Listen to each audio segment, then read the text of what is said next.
Objetivo: estudiar el proceso de preparación de una disolución junto al rango de concentraciones al trabajar en el laboratorio o en nuestras casas. Práctica 9 de preparación de disoluciones. Aprendimos a preparar una disolución a base de 10 mililitros para llegar a una molaridad de 0.5. Lo que hicimos en esta práctica es que trabajamos con el nitrato de plata y cloruro de aluminio.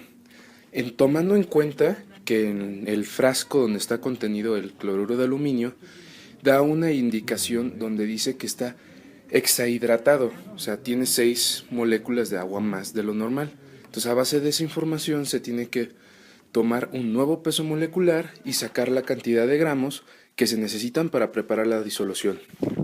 Una vez obtenido esa cantidad de gramos para llegar a la disolución, se agregan a un matraz aforado, se le pone un poco de agua, se llega a disolver, se llena a 3/4, se disuelve totalmente y se afora a 10 mililitros.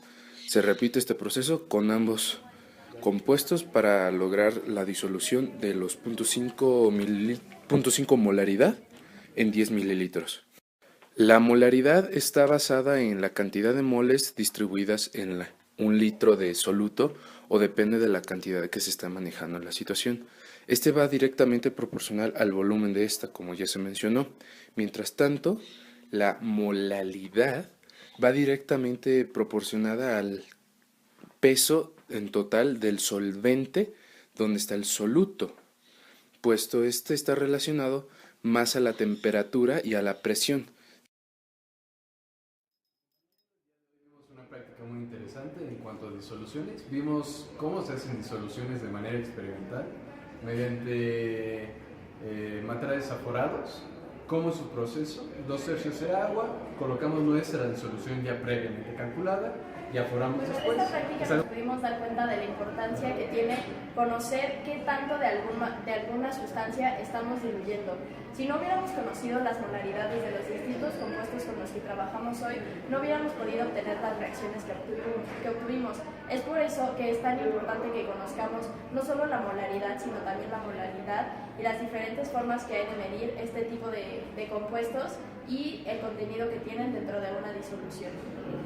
De esta práctica podemos rescatar la importancia de conocer la concentración de las soluciones con las cuales trabajamos en el laboratorio, ya que no es lo mismo trabajar con un porcentaje cualquiera del soluto que una gran cantidad de este en un medio de disolución. Hola, en esta práctica concluimos que más que nada la formación de las soluciones y disoluciones en el ámbito de los laboratorios, puesto si lo hacemos de manera correcta podemos obtener los resultados esperados escritos en el papel, que son cálculos matemáticos, y poderlos traer a la realidad, puesto si hay una diferencia muy grande. El objetivo de esta práctica es analizar la información de propiedades coligativas para entender y saber cómo determinar puntos de ebullición y fusión de compuestos puros y de disoluciones. Es muy importante que sepamos cómo funcionan estas reacciones y qué tienen que ver, por ejemplo, con el coeficiente de Van Hoff.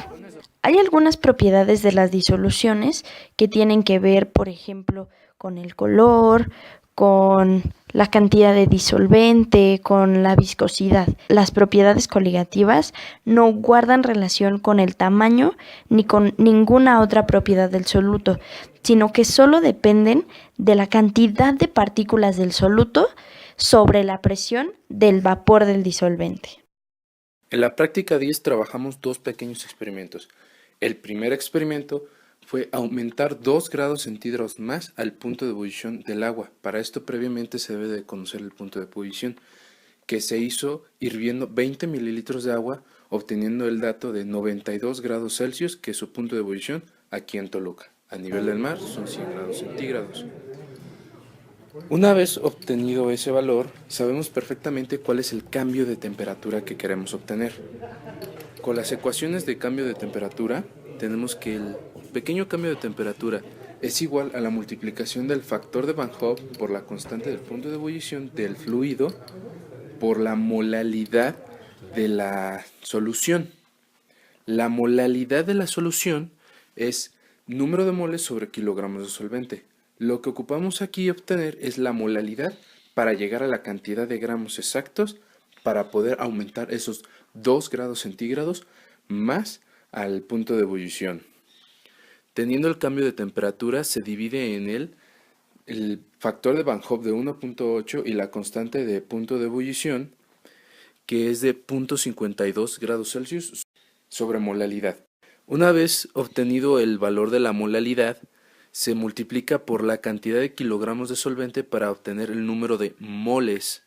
Ya obtenido el número de moles, usamos la ecuación de mol igual a peso sobre peso molecular. Despejamos el peso y quedaría como peso igual a cantidad de moles por el peso molecular. El peso molecular del cloruro de sodio, multiplicándolo por los números de moles encontrados, nos queda una cantidad de 1.25 gramos de sal para aumentar 2 grados a 10 mililitros de agua. En el otro experimento trabajamos con una disolución de 4 mililitros del ciclohexano y diferentes cantidades de alcanfor dependiendo del equipo. Entonces cada equipo trabajaba con la cantidad que le correspondía para generar una disolución con una molalidad diferente y así analizar después la temperatura o punto de congelación de su disolución. Eso nos serviría para después analizar y crear una gráfica en la cual estuviéramos representando la constante de congelación a la cual estaría trabajando la disolución de acuerdo a su composición y a sus propiedades coligativas, también tomando en cuenta el coeficiente de Van Hoff. En esta práctica entendimos la importancia de el uso del material de laboratorio, bueno, no del material de laboratorio, sino de la clase de química del semestre pasado, donde nos enseñaron a calcular el punto de ebullición y el punto de fusión.